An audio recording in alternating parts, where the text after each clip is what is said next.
Baik, Assalamualaikum warahmatullahi wabarakatuh. Di sini saya akan membahas mengenai normalisasi basis data. Nah, apa yang dimaksud dengan normalisasi? Jadi, normalisasi adalah proses pembentukan struktur basis data sehingga sebagian besar ambiguity itu bisa dihilangkan. Nah, ambiguitas itu sendiri bisa dilihat adanya penyimpangan ya atau anomali yang terjadi pada tabel akibat dari adanya kerangkapan data.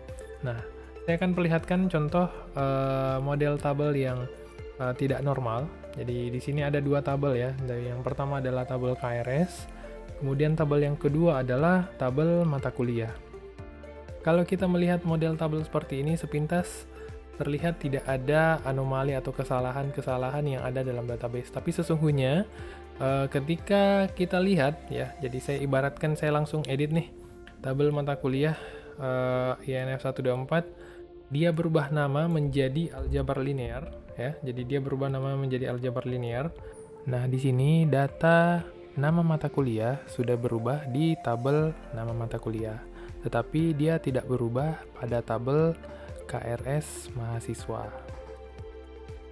Tujuan dari normalisasi ini ya ketika nanti kita melakukan perubahan data di aljabar linear di mata kuliah INF 124 kemudian mata kuliahnya aljabar linear, seharusnya di tabel KRS juga ikut berubah. Nah, apa yang kita harus lakukan berarti ya kita tinggal hapus ini saja nama mata kuliah di tabel KRS karena kita sudah mendapatkan referensi kode mata kuliah di sini. Ini ada garis merah di sini, saya tandai bahwa si kode MK ini ya dia akan referensikan dengan nama mata kuliah yang ada di tabel mata kuliah. Oke, selanjutnya di contoh tabel yang ambigu, ini juga salah satu contoh tabel ambigu karena dalam satu field ya, jadi ada satu field dia memiliki multi value. Artinya dalam satu field ini atau satu kolom dia memiliki makna yang ganda. Jadi ibaratnya si Kaco ini mempunyai hobi basket, sepak bola, dan catur. Hampir mirip dengan tabel di atas. NIM, nama, hobi 1, hobi 2, dan hobi 3 seharusnya tidak pula seperti ini karena dalam satu field ini mempunyai makna yang sama yaitu hobi. Oke, kita lanjut. Manfaat normalisasi. Jadi yang pertama dia dapat menghilangkan kerangkapan data. Sebentar saya akan perlihatkan yang mana contohnya dia bisa menghilangkan kerangkapan data. Kemudian yang kedua, dari data yang rangkap tadi kita bisa hilangkan, ya seharusnya dia bisa meningkatkan kecepatan ya. Kemudian yang ketiga, dia bisa mengurangi kompleksitas. Jadi ibarat ada satu kolom mempunyai 50 field, ya pasti tabel tersebut mempunyai tingkat kompleksitas yang sangat tinggi. Nah, kalau misalkan kita sudah melakukan normalisasi data, ya kita dengan mudah melakukan modifikasi data. Saya akan menjelaskan tahapan normalisasi. Jadi, tahapan normalisasi itu mulai dari bentuk tidak normal sampai bentuk normal kelima. Tapi pada umumnya untuk mendapatkan tabel yang normal cukup sampai bentuk normal ketiga. Nah, bagaimana caranya?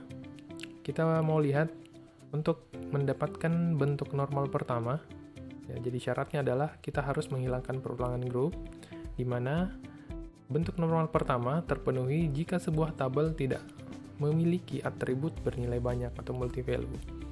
Kemudian, setiap atribut dalam tabel tersebut harus bernilai atomik atau tidak dapat dibagi-bagi. Nah, bagaimana contohnya? Kita lihat tabel Excel-nya. Nah, di sini ada tabel dosen. Kemudian dia memiliki kolom 1, 2, 3, 4, 5 ya. Jadi ada 5 kolom.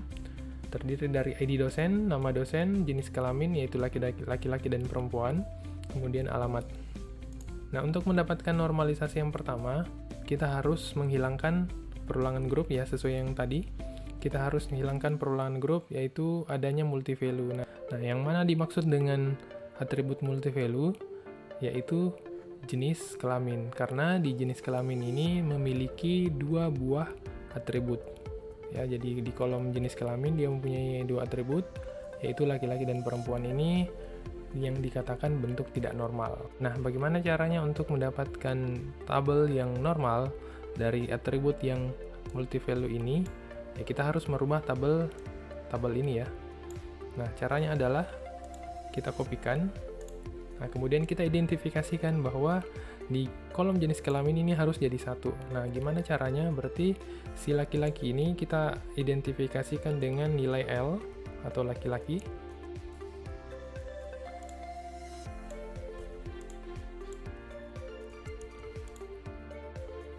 Nah, untuk perempuan kita identifikasikan dengan nilai P. Nah, setelah itu kita harus menyatukan kolom laki-laki dan perempuan. Nah, gimana caranya? Kita tinggal angkat saja ini dan kita hapus kolom yang ini.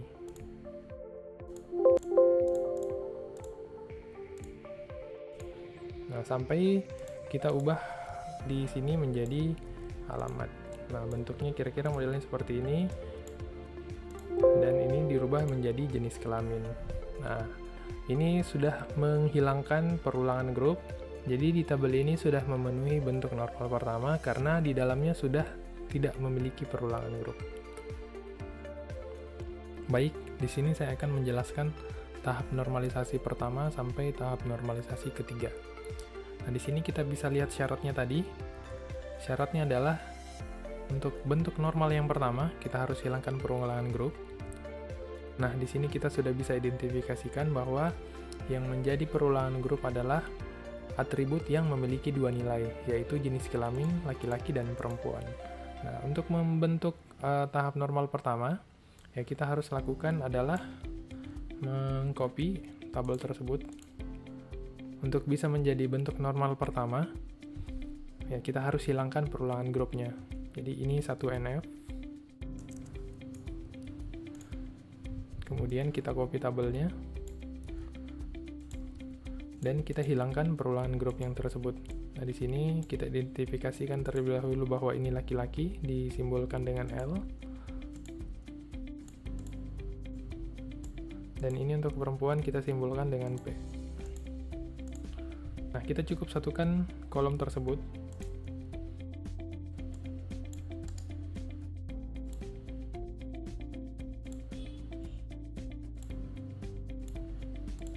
Nah, kemudian kita hilangkan kolom ini. Dan mengganti kolom ini menjadi jenis kelamin atau JK.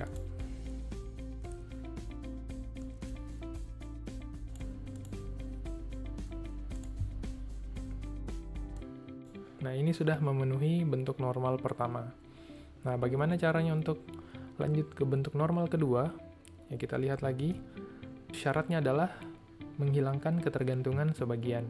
Nah, yang dimana yang dimaksud ketergantungan sebagian, kita harus cari dulu FD-nya, yaitu functional dependency.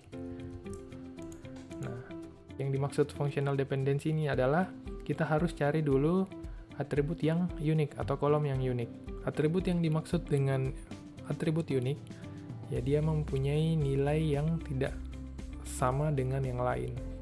Nah, kita harus mencari atribut yang unik, atau bisa disebut dengan kandidat key atau bakal calon jadi primary key.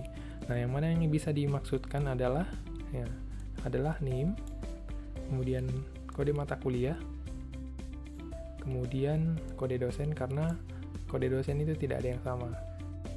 Untuk NIM, kita cari FD-nya.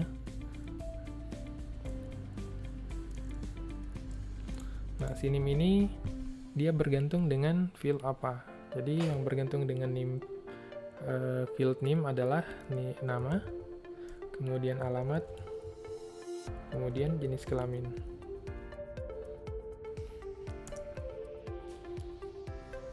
Nah, apakah NIM juga masuk ke dalam kode mata kuliah? Ya, kita lihat apakah NIM dia bisa menentukan kode mata kuliah. NIM 123, terakhirnya 3 digit terakhir 123, kode mata kuliah 1234. NIM 123 NIM-nya sama tetapi mata kuliah berbeda. Jadi NIM ini tidak bisa menentukan kode mata kuliah. Nah, yang kedua adalah kode mata kuliah. Kode mata kuliah. Nah, si kode mata kuliah ini dia bisa menentukan apa? Nah, kode mata kuliah dia bisa menentukan nama mata kuliah, kemudian SKS-nya berapa, terus semester berapa, Nah, kode mata kuliah tidak bisa menentukan nilai angka karena kode mata kuliah 1, 2, 3, 4 nilainya 80, kode mata kuliah yang sama nilainya 83, jadi nilai angka tidak termasuk. Nah, kita uji lagi bahwa kalau misalkan kode mata kuliah dengan dosen ya. Jadi ada kode mata kuliah 1, 2, 3, 4, dosennya D1, kemudian kita masukkan lagi kode mata kuliah INF 1, 2, 3, 4, dosennya kode dosen D1, kemudian kita cari lagi mata kuliah yang berbeda 1, 2, 3, 5, dosennya D2, 1, 2, 3, 5, dosennya D2. Nah, berarti si kode mata kuliah ini bisa menentukan nama dosen. Berarti kita lanjut, kode mata kuliah bisa menentukan nama dosen. Kode dosen ya, jadi kode dosen terlebih dahulu, kemudian nama dosen.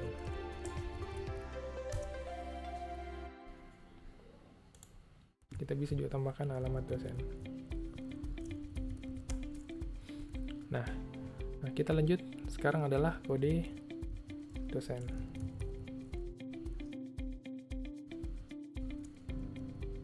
Nah, kode dosen itu dia bisa menentukan nama dosen, kemudian alamat dosen.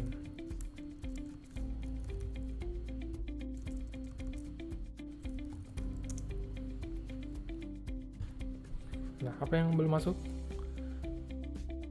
Yang belum masuk adalah nilai angka. Nah, nilai angka di sini kita harus cari kira-kira nilai angka ini ditentukan oleh atribut apa. Nah, kita uji apakah nilai angka itu ditentukan oleh kode mata kuliah. Kita cek nilainya INF 1, 2, 3, 4 nilainya 80, INF 1, 2, 3, 4 nilainya 83. Jadi nilai angka tersebut tidak bergantung dengan kode mata kuliah.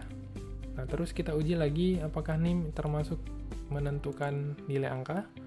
Kita uji 123 NIM 123 123 nilainya 80 dan NIM ini tetap sama nilainya 85. Jadi NIM dan nilai angka tidak berpengaruh. Nah, apa yang menentukan nilai angka? Berarti kita harus cari dulu di sini nilai angka. Nah, kira-kira yang menentukan nilai angka adalah, kita lihat ya. Jadi kalau misalkan si mahasiswa memprogramkan kode mata kuliah ini, nilai angkanya sekian. Jadi kalau misalkan kita uji, NIM 123 memprogramkan mata kuliah 1, 2, 3, 4, nilainya 80, NIM 123, kemudian dia programkan kode mata kuliah 1, 2, 3, 5 atau basis data 2, nilainya 85. Berarti yang menentukan nilai angka adalah NIM dengan kode mata kuliahnya. Berarti di sini kita tuliskan NIM dan kode MK. Nah, di sini sudah kita mendapatkan bentuk normal yang kedua. Kita tinggal buatkan tabelnya, yaitu 2NF.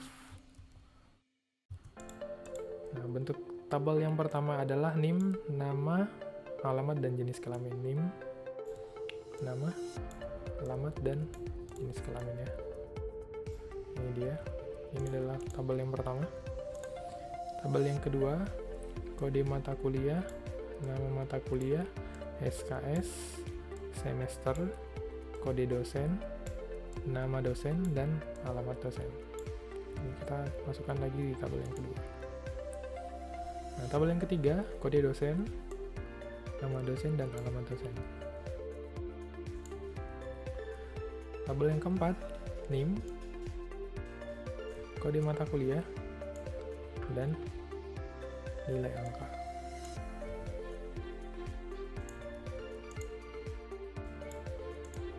Nah, kita sudah mendapatkan 4 tabel hasil dari bentuk normalisasi yang kedua.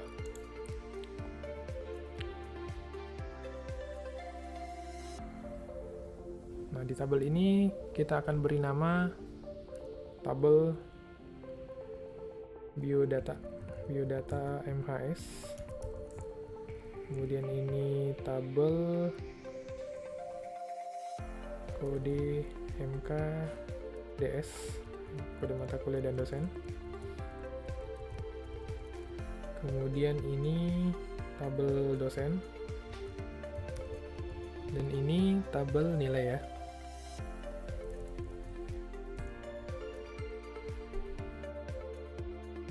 Nah, kita lihat lagi, untuk membentuk normal yang ketiga, kita harus menghilangkan ketergantungan transitif. Nah, yang dimana yang dimaksud ketergantungan transitif adalah apabila ada atribut X menentukan Y, kemudian Y menentukan Z, otomatis X itu bisa menentukan Z.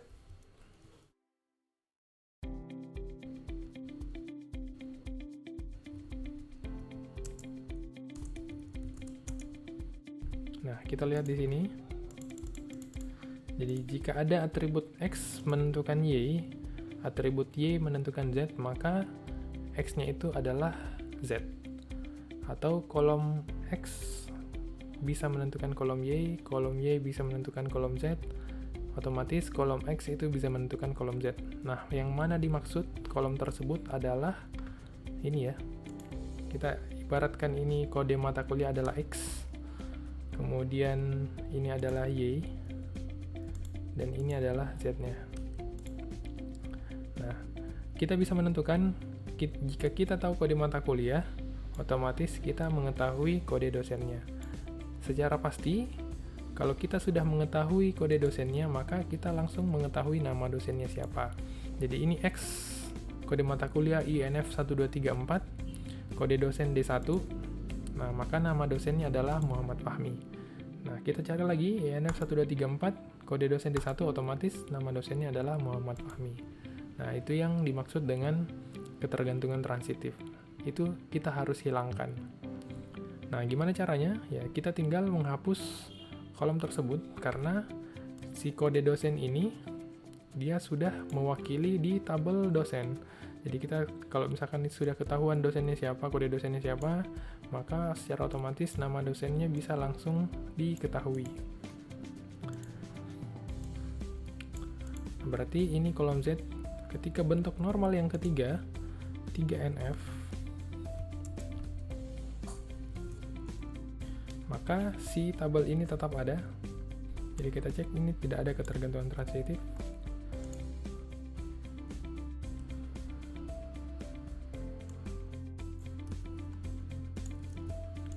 Kemudian kolom ini juga tidak ada.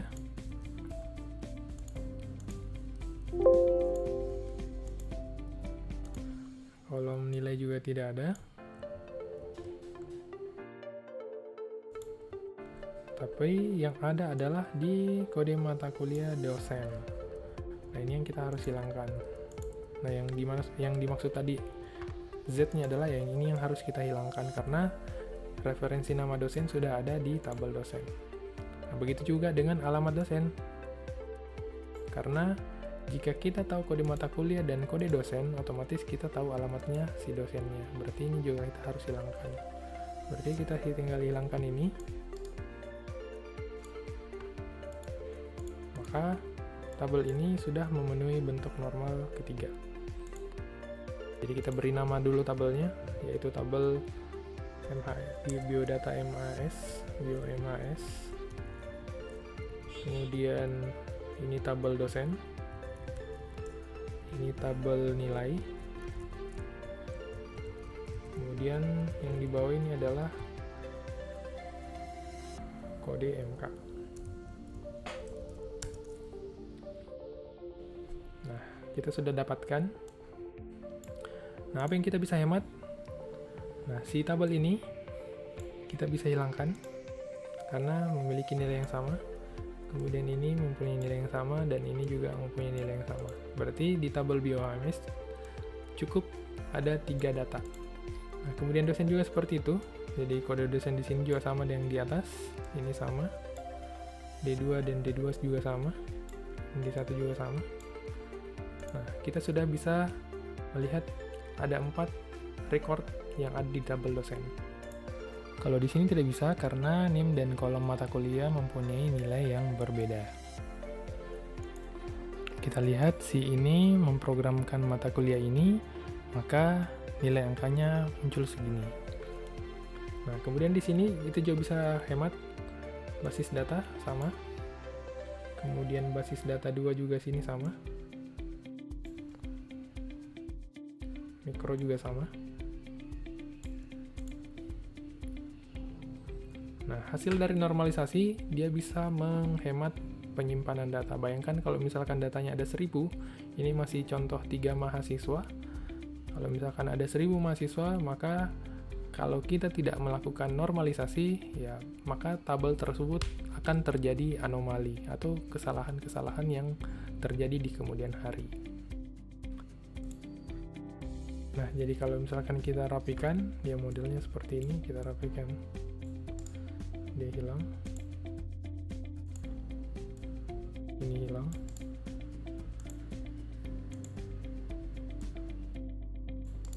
Ini hilang.